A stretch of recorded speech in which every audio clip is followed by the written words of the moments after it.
All right.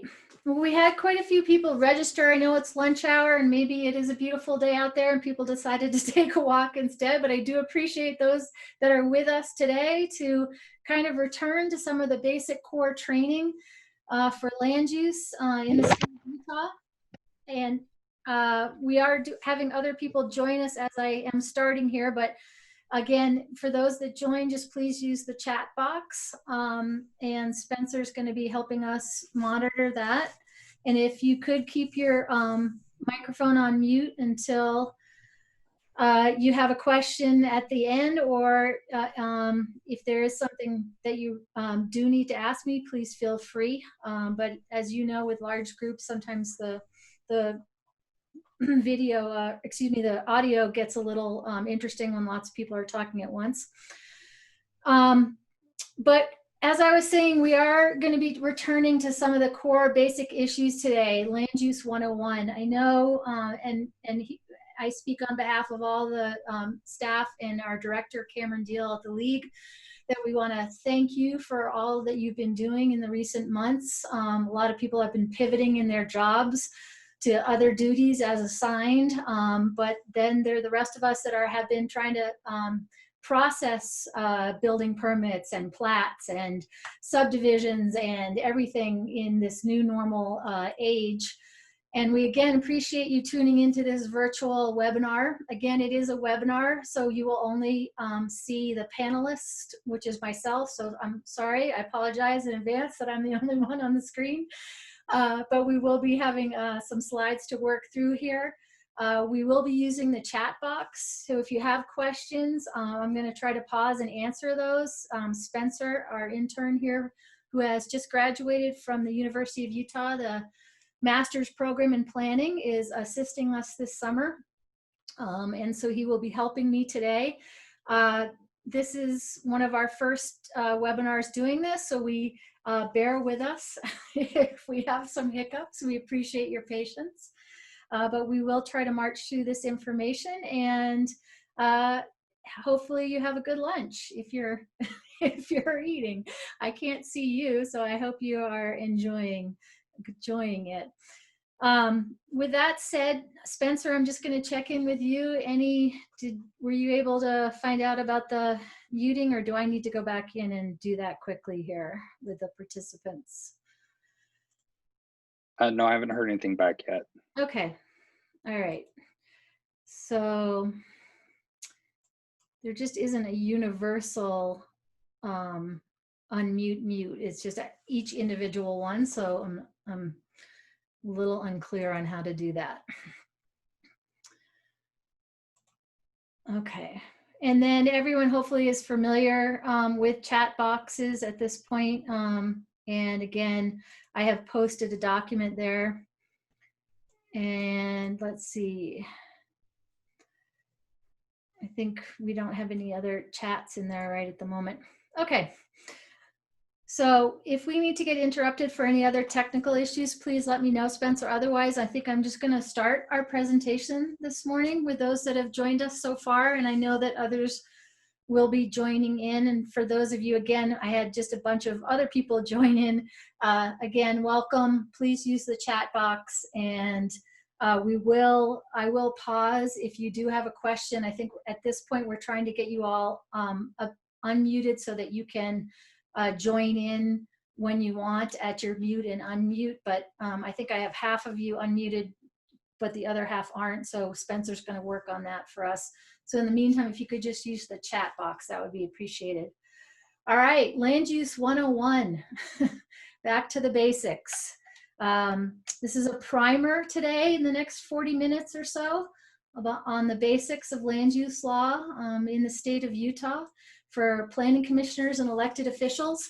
And our agenda today, because of course every effective meeting has an agenda, right? We live and die by those agendas at our planning commission and city council meetings. Today we'll be reviewing in the next 40 minutes statutory duties under the Utah statute called LUDMA. And that's one of the first of many acronyms that you'll be hearing today. And then we'll try to wrap up with Q&A at the end. But again, we will be using the chat box, and I will pause, and Spencer will be fielding me those questions if you have any. So please let us know if there are questions throughout the presentation. Okay, in the next 40 minutes, I promise to deliver to you lots of acronyms. And you may know them, you may have others that you want to share, but we will try to get through the planarese with acronyms and what they mean in our state, and about why you care about land use for your community. We'll also talk about what the state law says, what you can and can't do, and we'll talk about who does what in land use. What are the powers and duties for planning commissioners, city councils, appeal authorities, land use authorities, and maybe other boards and commissions. And then we'll wrap up with some resources, some tips, some strategies where you can get continued and ongoing help. And then maybe I'll throw in a few more acronyms at the end. Okay, you probably know some of these, but we're going to start with some of these acronyms: LUDMA, CLUDMA, OPMA, GRAMA, CUP, LUAL, CC, PC, and PU. Do you get all of those? So I had to throw in the last one just because, but we'll, at the end of this session, if you don't already know what all of these acronyms are, you will, I hope. That's my goal for today, to understand what all these things mean and how it relates to you. And now we're going to try a poll, just to find out a little bit about who we have on our call today. It looks like we have about 60 folks at the moment, and let's just, I am going to launch this poll and give you a second, or is it launched? Here we go. And just find out a little bit who we have with us today, what your role at the city or town may be. And we'll give a sec, and then I can share those results with you, and we'll see who we've got today.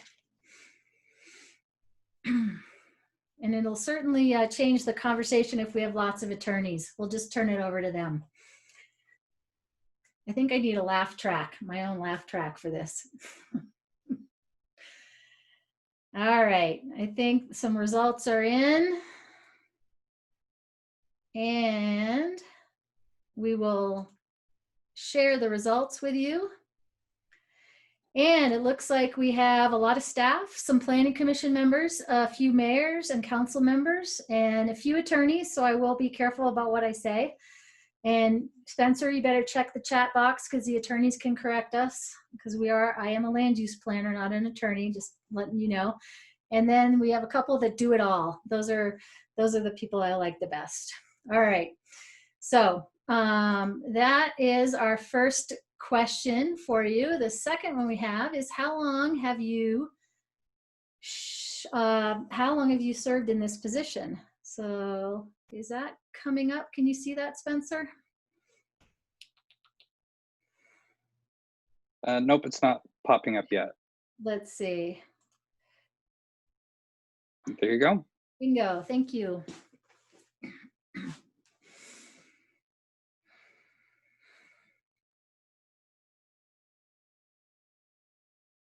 Give a sec here for that poll to end, and I'll share the results with you here.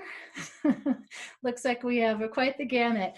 We have some new folks. Welcome to your first year in office. What a year it has been. Talk about having things thrown your way that you may never have expected. The 1 to 3, hopefully you're learning how to pivot. 3 to 5, you've got it down, and those too long to remember. Yep, I'm in that boat. So thanks. So it looks like we have a range of levels of understanding perhaps here. Some folks who've been doing this for a long time, and some folks that maybe have just started. And we will stop this. Okay, and then we'll go back to the presentation. Sorry, I'm just moving through. So let's get back to some of the basics of the statutory statutory duties that are laid down in Utah for land use. And again, for those of you that have other wisdom or want to add on to this, to the newer folks, those that have been doing it for a long time, you're welcome to share and have a dialogue in the chat box as well while I am going through these reminders and review of some of our basic powers and duties. So land use, why should you care? Why do we care? Land use really usually is the most easiest meetings. They're short. There's no heated emotions, and usually things run really smoothly. So why do we care about land use in our community? Well, we care because of the Utah State Legislature. The Utah State Legislature mandates that we have to have a framework for planning, general planning, in our community. And Utah's municipalities are created and authorized by the state. We are creatures of the state. I don't know if that's a greatest word, but the powers and duties that we have at the local level come from them. Since 2005, there's been over 55 substantive changes to land use law in Utah, and these all affect your community. We have to comply with these changes in order to retain the right to do what we want at the local level for land use, to dictate what path or course we want. And also because you care about where you live, right? It's your community. You've raised your children, you've grown old, you've moved there new for certain reasons. We live in our communities by choice most time, and so we care about that. And also by demonstrating those that are either staff or on the planning commission or council, you're dedicating your time to this effort. So why do we even plan? Well, we talked about because it is somewhat mandated, but because it's a kind of composite of things. It's the health and safety, you've heard that term, health, safety of our residents, a balance of services, fiscal stability, a balance of private property and community rights, and because, again, we have the requirement to do so at the state level. What does it take? What does it take to enact ordinances, to see through ordinances, to do code enforcement? Well, it takes a lot of political will, right? Takes effort and time, and it takes priorities, and really figuring out what is the most important and how do we chip away at that and create the spaces and buildings and environment and transportation links that we want for our city. It also takes communication and engagement, right? Being open to lots of different points of view, hearing from others, communicating with others, listening as much as talking. I find in meetings, it's a kind of a two-way street. And I hope today that we can walk away after your lunch hour knowing your limitations and knowing the possibilities within the law. So what are you really allowed to do and what are you not allowed to do in the land use arena? And again, this is a basic review and primer. So those veterans in the room, again, please use the chat box if you have some words of wisdom for us all from your years of service. So the other thing is with zoning, all zoning is for the future, right? And it's not static. Once we create that zoning code, that's not the way it was, right? We did plan at one point for 100 street widths here in Utah so the ox cart could turn around. Well, we don't have that or don't need that today. So nothing is constant but change. So remember that we're always kind of thinking about the future and looking forward and trying to adapt and modify those codes in order to allow our communities to grow in economic development and with the transportation changes coming and with retail component, with the internet services that have become so important to us over the last few months. And then finally, which I'm sure you all do anyway, but enjoy it, you know, work together. The collective that you bring to that council and planning commission is really what brings the positive elements out of those land use plannings. It's hard work, but that community collective is really what is at the root of planning in the state of Utah. So what is this state law says? What are those parameters or those boundaries that I was talking about? Well, here we go. This is the state rules. These are the state rules, and the state does rule. So that's kind of pun intended or double entendre, but The governing law for municipalities in our state is called the Land Use Development and Management Act. That's LUDMA. CLUDMA is with our brothers and sisters in the counties. We have almost very similar codes. I would say about 94% the same. So LUDMA and CLUDMA, those are your second set of acronyms today. LUDMA is the document that all you planning commissioners as well as city council members should have with you at all times, probably, hopefully on your phone, available readily, so that you know and love that, that statute, because that is what gives us the ability to deal with local land use law in our municipalities, in our counties. So the actual citation is Title 10, Chapter 9A, where you'll find that for municipalities. And in the counties, it's Title 17, Chapter 27A. And I've included the state website at the bottom of that slide. It is a great website in the sense that it's super easy, right to get to the code. They update it constantly. So if you ever have any question, or if some of you, which I know this isn't going to be the majority of you, have those codes that say we refer to the state code, and you have to go to find that state code, you should find it readily accessible on the state website. So what does this LUDMA CLUDMA do? What does it say? Well, the primary thing that it still does to this at this time is that it respects local control.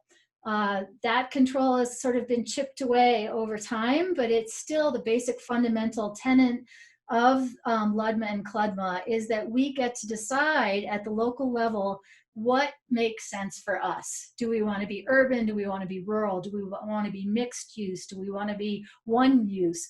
Do we want to be several uses? It's that local determination for land use that is still resides within the regulatory powers of the city council. So LUDMA and CLUDMA say the city council or the county councils, the legislative body, they're the ones that deal with land use regulation in the city.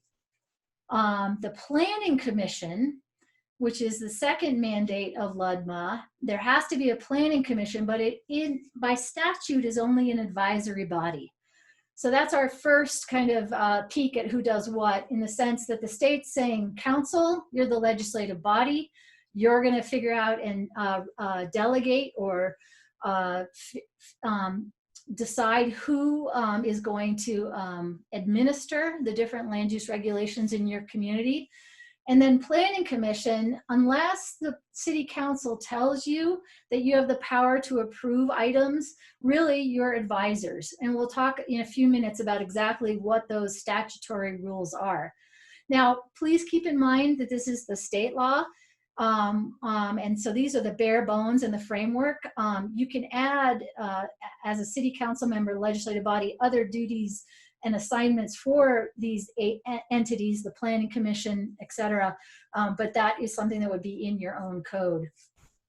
So planning commission, advisory body, land use authority. There's probably several land use authorities on this broadcast right at the moment. So congratulations, we're very pleased to have you with us. We'll talk about what a land use authority is, appeal authority as well, and then you have to have a general plan.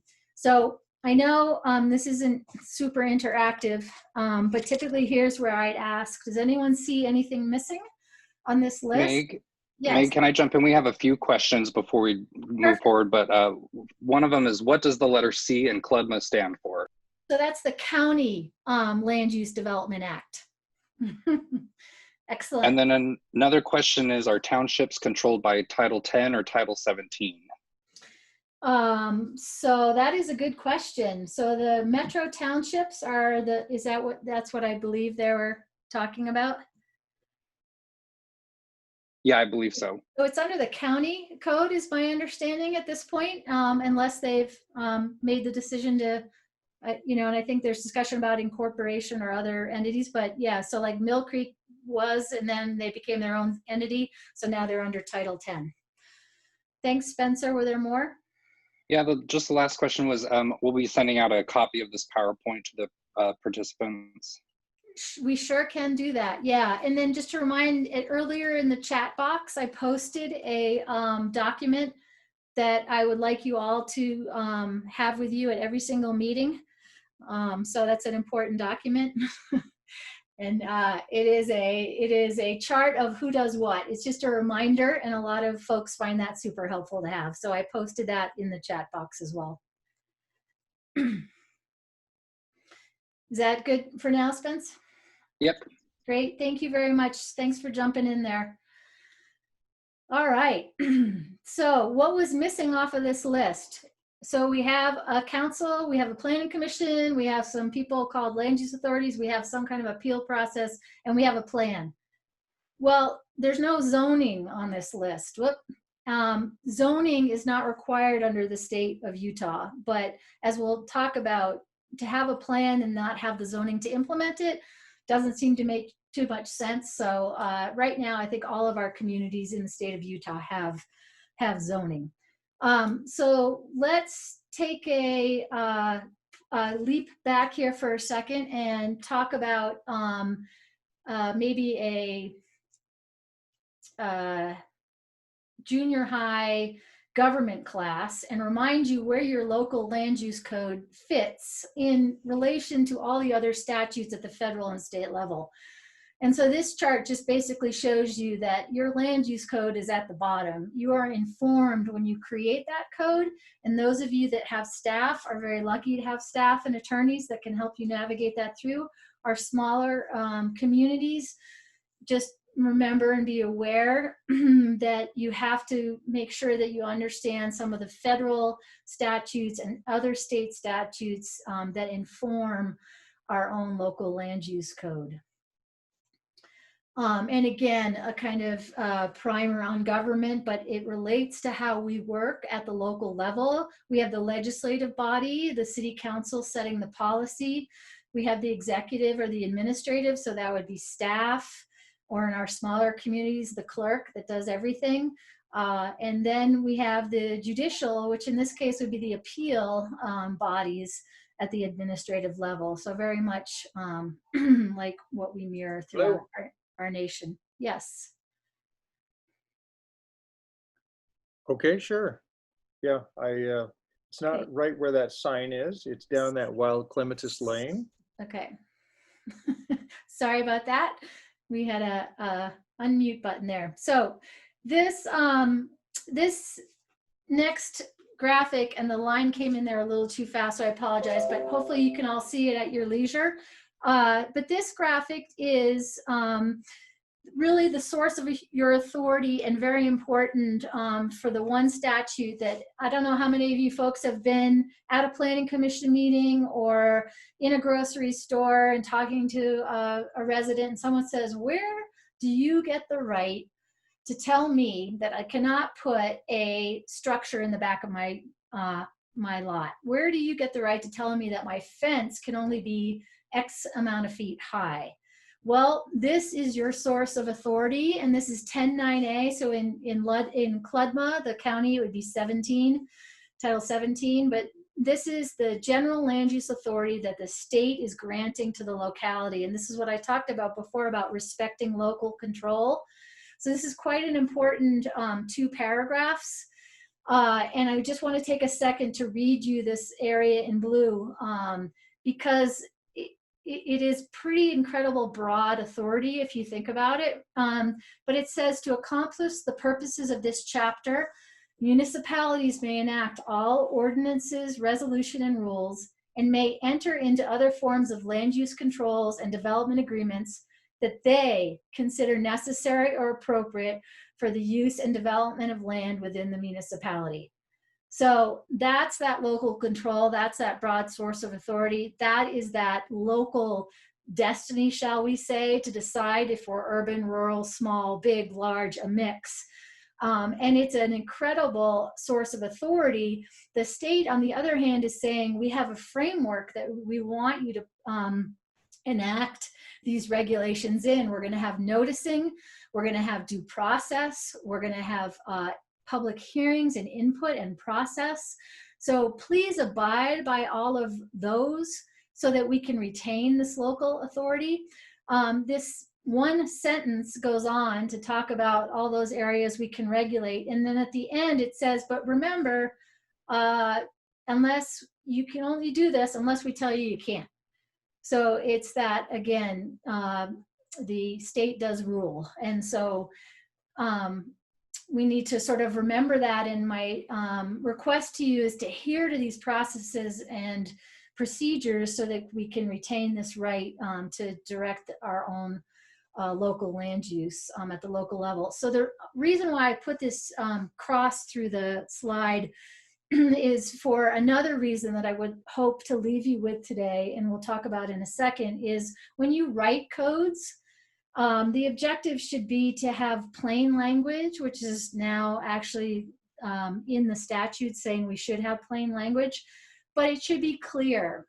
If you as a planning commissioner or council member are helping to write new code and you don't even understand what you're writing or regulating, then how would the citizen or the applicant or the owner of that property understand what is happening? So please, let's try to be as clear as possible. I understand things aren't always black and white, but the more we can be clear, the better. And this is my nod to the state that each of these paragraphs are one sentence, and perhaps they could have used a little plain language themselves. But let's talk about the LUDMA-CLUDMA basic themes. Sort of the highlights in red here are the takeaways. Private property rights, it's a balance. It's a balance between community rights and property rights. You have to write it down. You have to abide by it. That may seem silly, but those were actually just more recent. And there's a process to change it, and you need to follow that process. There's a broad discretion to regulate. The councils have that, that paragraph we just looked at, have the ability to decide what those zoning districts are within their community. Once we switch to administrative items, and we're going to talk about legislative versus administrative in just a few more slides. Once it's administrative, your right to have discretion is much more limited. And now there's also less process for administrative decisions. A lot of changes were made several years ago to the code to take away some of the formality and allow cities flexibility in processing certain items. And then the final one is what I like to call the tie goes to the runner theme. And this is, again, another basic theme within the statute. And here's what I was talking about before, that plain language rule. This was actually put in a few years ago. And it says, if we don't, and this is the Reader's Digest summary, if we don't understand what the regulation says and there's a dispute, the courts are going to interpret that in favor of the applicant. So the onus is on us to make sure our ordinances are clear, easily understood, and that we can not only enforce and regulate them, but the applicants can understand what their parameters are. So it's a hi, welcome to our community. Here are our rules. We have the ability to decide those rules. This is how we'd like you to build and live and proceed and develop in our community, and here's how you do it. So really that code should be a how to say, a welcome and a how to say how, not a how to say no, if that makes sense. And I also like to call this the tie goes to the runner because I'm a Red Sox fan and that guy is definitely safe because he's a Red Sox player. All right, here again, that plain language rule. We should always strive for the objective, not subjective. I know that none of you have in your codes language that says the Planning Commission at its discretion shall decide, right? None of us have that, I know that, but that this is just making sure that we don't. So we need to red flag any of that language that may still exist and do the hard work of deciding what it is that you want to regulate and putting the rules down for that regulation. Spencer, any other questions? I can take a pause for a second, or are we doing okay? We just, Tim had a follow-up. He didn't understand the response you gave for which title controls the metro townships. Oh, he's specifically in Immigration Canyon Metro Township. Yeah, the county code, the Title 17. Yes. Title 10 or Title 17 was his question. Which Yeah, township? Title Which one is controlled? 17 is the answer. Sorry to confuse you. Okay. So let's see here.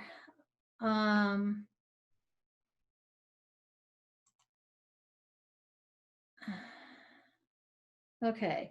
So now we're going to try another little pop quiz and see if other tasks were engaging you, or if you picked up anything from what I've just been talking about for the last few seconds. So LUDMA, the Land Use Development Act, Land Use Development Management Act, what does it authorize? This is a multiple choice question. So we just talked about some of those rights that it gives you, the state level down to the local level. So if you want to take a second, and if you feel like answering this, I'll give another second, and then we will pull up the results.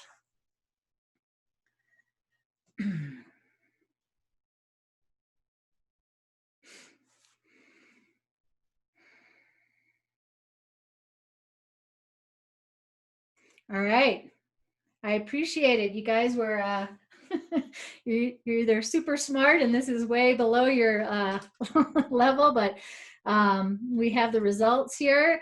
So the question was, what does LUDMA authorize? Well, it is the ability to set the, your own zoning in each city.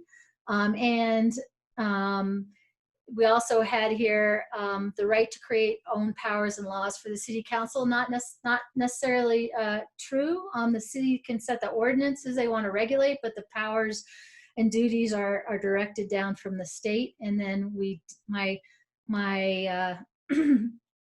fun humor questions at the end, nobody took the bait. So thank you very much for that. All right, let's move on here. So the who does what? And what do I mean by that? Well, another one of those terms we had, the land use authority. So we've kicked around city council, planning commission, land use authority, appeal authority. Well, a land use authority, this is the state definition. And again, I mentioned we probably have several land use authorities on the call with us today. So this is the state language. It can be a person, a board, a commission, or any other body designated by the local legislative body, which is the council, to act upon a land use application.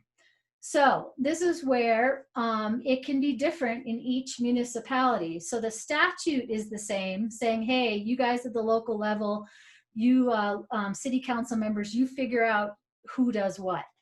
The planning commission is supposed to recommend to the council, one of your duties as advisors is to say, hey, here's who we think should do this. Here is who should approve building permits. Here is who should approve conditional use permits, another acronym, CUP, that we'll talk about. But and then the city council takes their advice and then appoints, and it should be in the code somewhere, or at least at your planning counter, a table or a matrix of who does what, so that I as a citizen can walk in and say, okay, I have a subdivision plat, what's the process? And that's the reason behind this request and this terminology. So basically, it's anyone who takes final action on a land use application. So again, in your community, you could have a multitude of these, right? And we need to figure out who is taking that final action. And it's important because it triggers our, it triggers the action under our next definition that we're going to move to. So let's just review this. It's anyone who takes final action, the council designates after the planning commission recommends. It could be an employee, it could be the planning commission, it could be the council. It can be different within each community. I know that a lot of entities are delegating a lot of issues that used to have several hearings or go before planning commissions down to staff. So it's really up to you at the local level to see what works best in your process. And I recommend that you look at this, if not annually, at least every other year, and say, are our processes working right? Is it Are we getting what we need? Is it efficient? Is it not efficient? What can we do? The state's giving you that flexibility to do that. And this is the why the land use authority, who takes final action on a permit, this is important for the next step, which is an appeal authority, another terminology. And there are two specific tasks under the law that an appeal authority is delegated under state law to do. And that is to hear appeals. So that land use authority makes a decision on a permit. So they either issue it or they deny it. And then each applicant has a right at the administrative level, if you have that system set up, to have an appeal authority and an appeal of that final land use decision. The second item that the appeal authority hears is a variance. So in other words, when you need to vary from your code, and we'll talk about that in a little bit more detail, but this is the term, appeal authority, land use authority, two tasks under the law. And again, the appeal authority, the way that can be structured in your community is up to you. It's flexible. It could be one person. It could be a board. It could be a large angry mob. It could be whatever you want it to be. City council and planning commission, you advise them what you think it should be. And just to muddy the water with this flexibility, you could have different people hear different appeals. So in other words, you could have the planning commission be the appeal body of one action, or you could have a single person and a planning commission. So it really depends on what you want. The one thing to remember, if you're gonna have multiple appeal authorities, the appeal authority cannot be the person that was the land use authority. So in other words, I cannot approve something and then turn around and be the appeal body that hears that appeal, right? We have to keep those processes distinct. Two different processes at the local level. Any questions, Spencer, on that, appeal or land use authority? Not so far. Thank you. Okay, so just to dive a little bit deeper into the appeal and the variance, who does what, and planning commissioners, council members, why do you need to know this?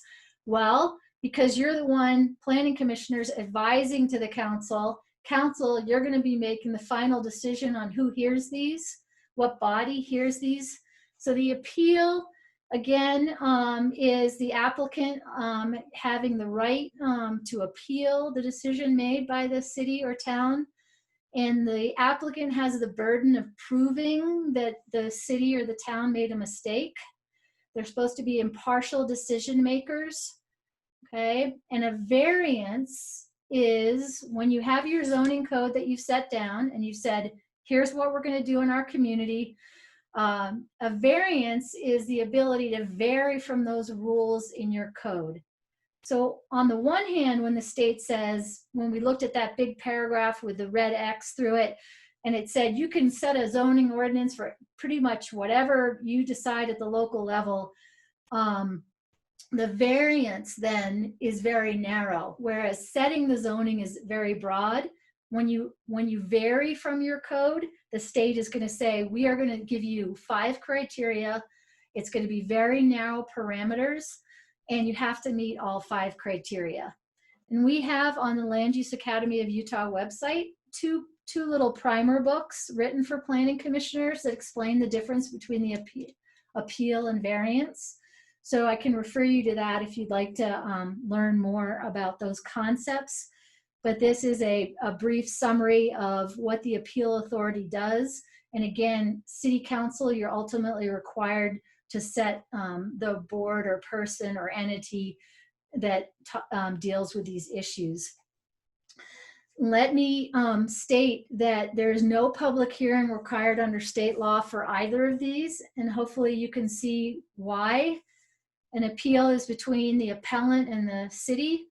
A variance, again, is the applicant and the city. And then after both of these processes are done, so if the appeal authority hears an appeal, or if the appeal authority hears a variance and makes a final decision, the applicant has the right to go to court after this point. So it's important that we get these processes right, because hopefully not, but maybe so, a judge is going to be reading the minutes of your actions. Okay, so we've talked about the authority. We've talked about who does what. We've talked about appeal authority, land use authority, what that means. And now here are the tools. So we talked about at the very beginning, if you can remember back then, about the general plan that's required. It's a legislative action. I like to call it a practical vision for the future. And it sets the roots for the zoning code. And the zoning's where the rubber meets the road, administrative primarily. You're administering that plan or administering that zoning. The technical state process for the creation of these is that the Planning Commission creates these plans, holds a public hearing, and then recommends up to the council. The council then approves, modifies, or denies because they get paid the big bucks. They're where the buck stops. The final decision is theirs. But the Planning Commission and Council, I would recommend work together on the creation of these tools so that you're on the same page and implementing that same vision. We're going to have a session next Thursday that's going to dive into the general plan and the zoning code, its relationship, what the structures of those are. But so this is just kind of a teaser to that. So is planning new to Utah? Is all this regulation that we've talked about something that's just a new concept? No. This is one of the first plats prepared in 1833 for the Utah area, Salt Lake. And this is, look at some of these regulations. It's just interesting. We have a deep history of regulation and land use and community interests in conjunction with private interests on land use going back for several years now. But I always like to just show this because if you look at some of these regulations, you know, you had to have one house per lot. There were setbacks. You had to have a garden, and you had to have a fruit tree, and you had design standards. So this is land use and regulation is part of our history, not only nationally, but here in the state of Utah. Okay, I'm gonna try another pop quiz here if I can pull this out and see. Oh, we'll try this one. Okay, so this is a question. What action makes you a land use authority? What triggers that ability to give you that esteemed title that you can throw around at cocktail parties? Oh, and the results are coming in. We'll give it a second here. I think I must have those folks that have been on the been doing this too long answering these polling questions, because you're just right on. Okay, so the results, and everyone, there's 97% correct, that it's you take final action on a land use permit. So not that you're a chair of a planning commission, but someone probably just did that to be nice to me. So let's go on. Then we're marching through here. Got a few more minutes. We're going to talk about decision making, and then we'll wrap up. So you're sitting up at the council meeting or the planning commission meeting, and you're trying to figure out what kind of items on the agenda and who does what. And this is that chart that I sent out to you in the link at the beginning of the chat box that I asked that you have with you at your council meetings. But if besides the acronyms today, I would love for you to walk away with a strong understanding of the difference between legislative, administrative, and quasi-judicial acts, and what that means to you as a planning commissioner or a council member. And so let's talk about that. We've talked about legislative and administrative a little bit. Legislative body is the city council, but it's also in a vein of which they act. So legislative is very broad authority, very broad public input is required. This is when we create new law. So we're creating a zoning district, okay? And on your chart, if you can pull that up, you'll see in the types of land use action, I filled those in. This is more to get you thinking about what types would fit in that box. They're ideas. It's the creation of law when we're beginning to legislate. So planning commission, when you are looking at making a recommendation up to the city council for the creation of a new zone, you are acting in that legislative manner in the sense that you're thinking about policy. You're not going to make that final decision, the council is, but you're wanting to get broad input before you send a recommendation up to the town council or the city council. So very much at the idea stage, we're thinking of creating law, and then we shift to administrative. So let's say we create that law. We've created a new zoning district. Now we administer it, and that's our zoning code. Okay, that's when we're taking actions and saying, does it meet our code or not? Check, check, check. Kind of like with the law enforcement officer that pulls you over, were you meeting the speed limit or were you not? He's administering the law. Okay, so planning commission could act as a land use authority if the council delegates it to them, as well as staff. Then the third area, so legislative, administrative, and let's just move to the third area, which is what we talked about just recently, the appeal and land use, appeal authority. And it's much more restricted. It's variances and appeals, okay?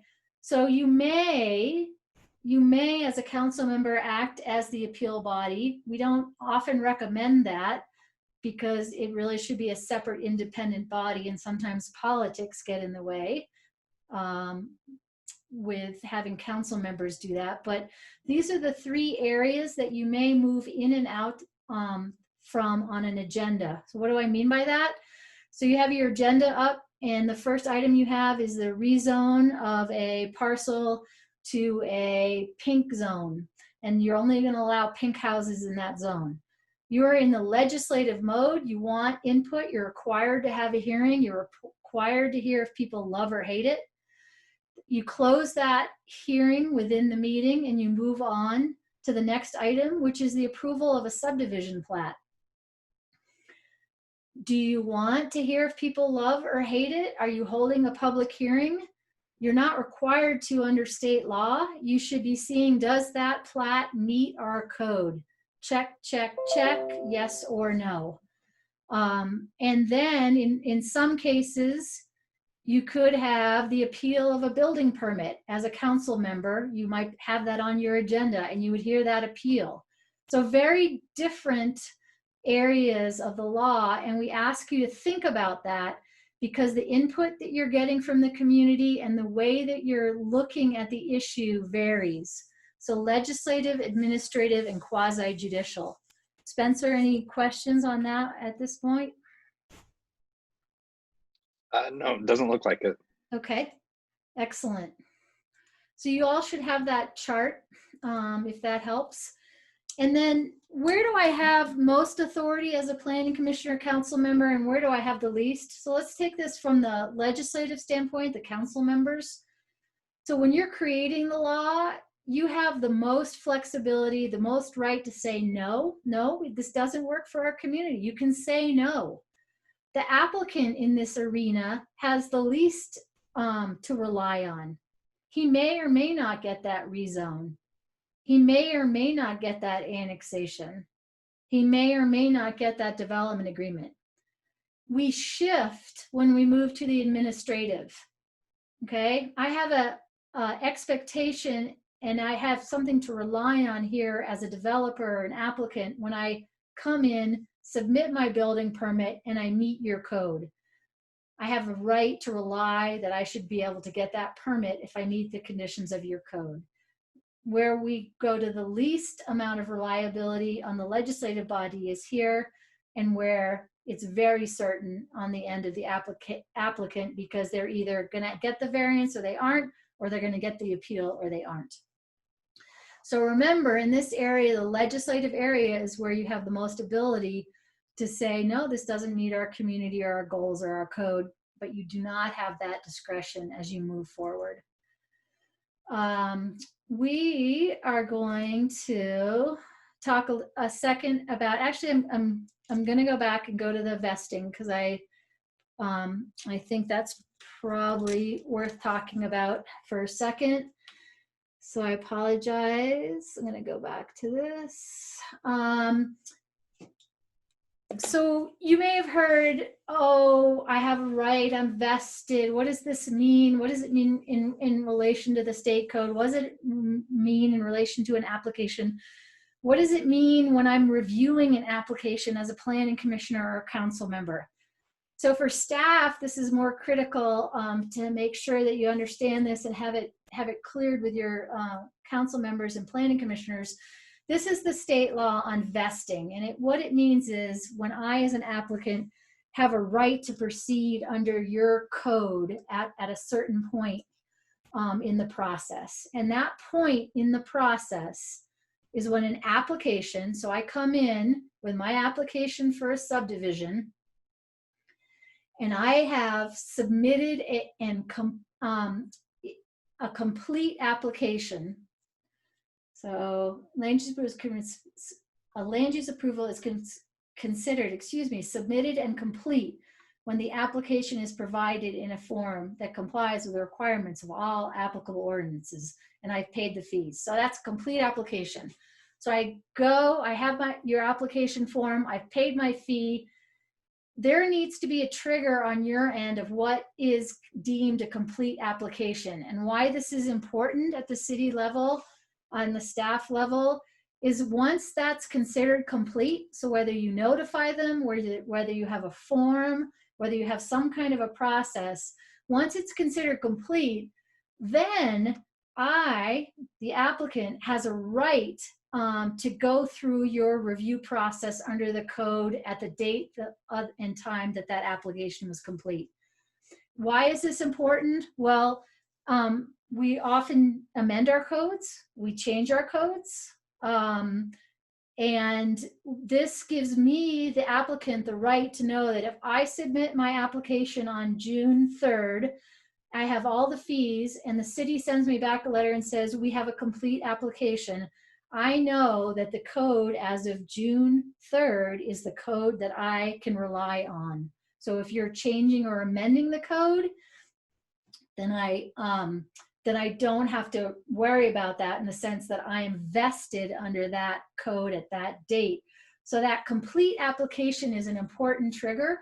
And what it really means is, it doesn't mean I'm approved. It means I have the right to go through the review. So I either have to go to the planning commission, the council, whatever the process is. I just am vested in that code.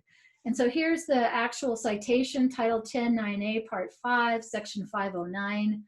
But it's very important if you ever, and also as planning commissions, make sure that they have a complete application before you hear something, so there's no misunderstanding and no, oh, well, I talked to you guys at a meeting, so I'm vested. We really need to make sure we dot our I's and cross our T's on that one. Okay. Meg, before you move on, yes. There's a quick question on that. Is the city required to send that letter indicating vesting? So it is not delineated in the state code that it has to be a letter. You can decide how you do that. But I would recommend, so the community I used to work for, we had a postcard, and it said, complete, missing information, or, whatever. But it is an extra step, but I recommend you take that step, but you can decide how you want to do it. Okay, here's a few tips, and then we'll wrap up and see if there's any questions, because it's 1:02. Planning Commission, kind of summarizing from today, your advisory, unless you have other rules or duties that the council has given you. So know what you do. Make sure it's written in your code. There's a powers and duties section for the Planning Commission, so you know what you do and the public knows what you do. Know if you're an appeal authority, or if you're not, who is, so that you can direct folks to that entity. And you have to know how you act. And what I mean by that, well, you're all required to have rules of procedure adopted and posted at each meeting or on your website.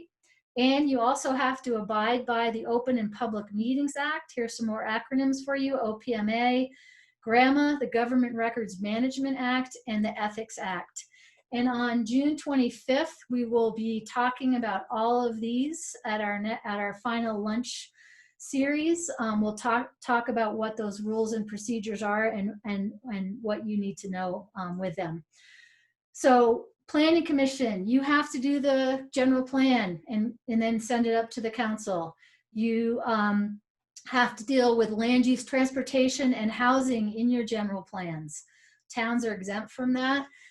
But obviously they're exempt, just from the housing portion, not from land use and transportation. We all need that. Creation of zoning ordinances, again, that's optional, but we all do it. And then you're also supposed to tell the council your opinion on who should do what for administrating processes. Okay. Council members that I have on the call, what's your role in land use? Well, you delegate who does what. So please give your planning commission clear direction, talk to them, delegate when you can, and if reasonable, trust your planning commission and staff. They're smart, dedicated folks. Let them do some of the work for you. Know if you act as an appeal authority and who you have appointed as the appeal authority if you are not acting as the appeal authority. And please all think about meetings. I'm sure those of you who are new are probably still trying to navigate. Those of you that are old are probably wondering why we still have meetings. I know with the virtual meetings now, it's taken on a different tone. Maybe there are things we can learn from, but remember, you're there as much to listen in certain areas for public hearings particularly, as you are to get information. So please, when you send out those notices, ask the public exactly what you're asking of them. Are you asking them to come and talk about a legislative item where you want their input? Or are you coming and noticing to have them come to an administrative item where really you're bound by the law on your books, not by public input? So let's think about those processes, think about your role, think about your message. Often you're the first face of government for the community, maybe the first time a citizen's ever dealt with the government. So think about that perspective. All right, quickly here, some other resources for you. And all of these are moving targets with our new virtual world, but we'll see what happens month to month here. But here at the League, we do have a September conference planned.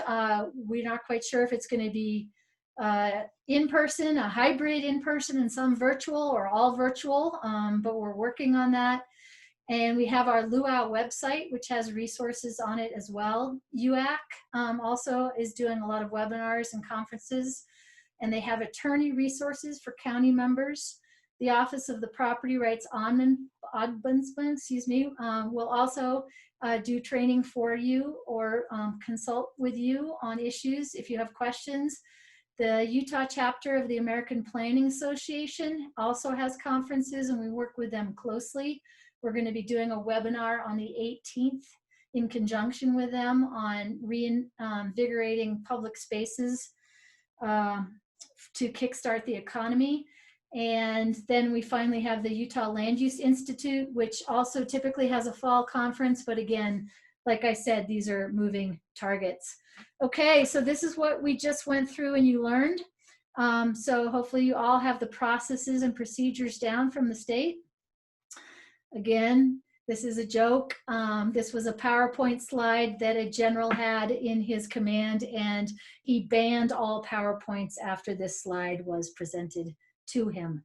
I truly hope this is not what you learned today.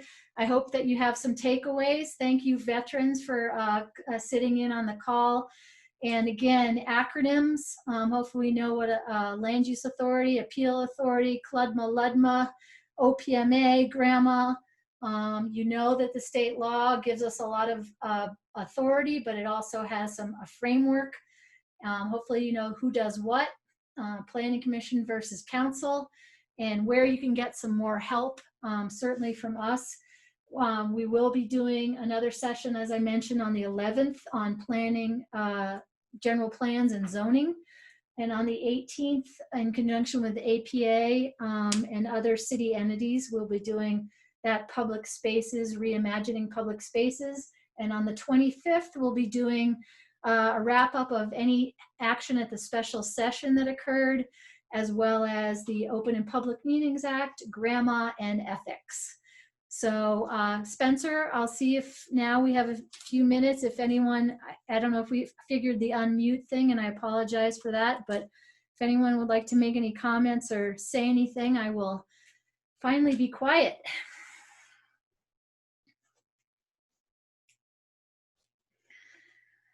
Spencer, did we have any questions? Are you with me? Yeah, there wasn't anything else in the chat other than if we would make this PowerPoint presentation available and where the recording of this will be available. Okay, we will put that on the on the league website, and I believe it's under the land use training button, so it will be there and available. And then I see some raised hands, but we'll see if I can figure out how to do that.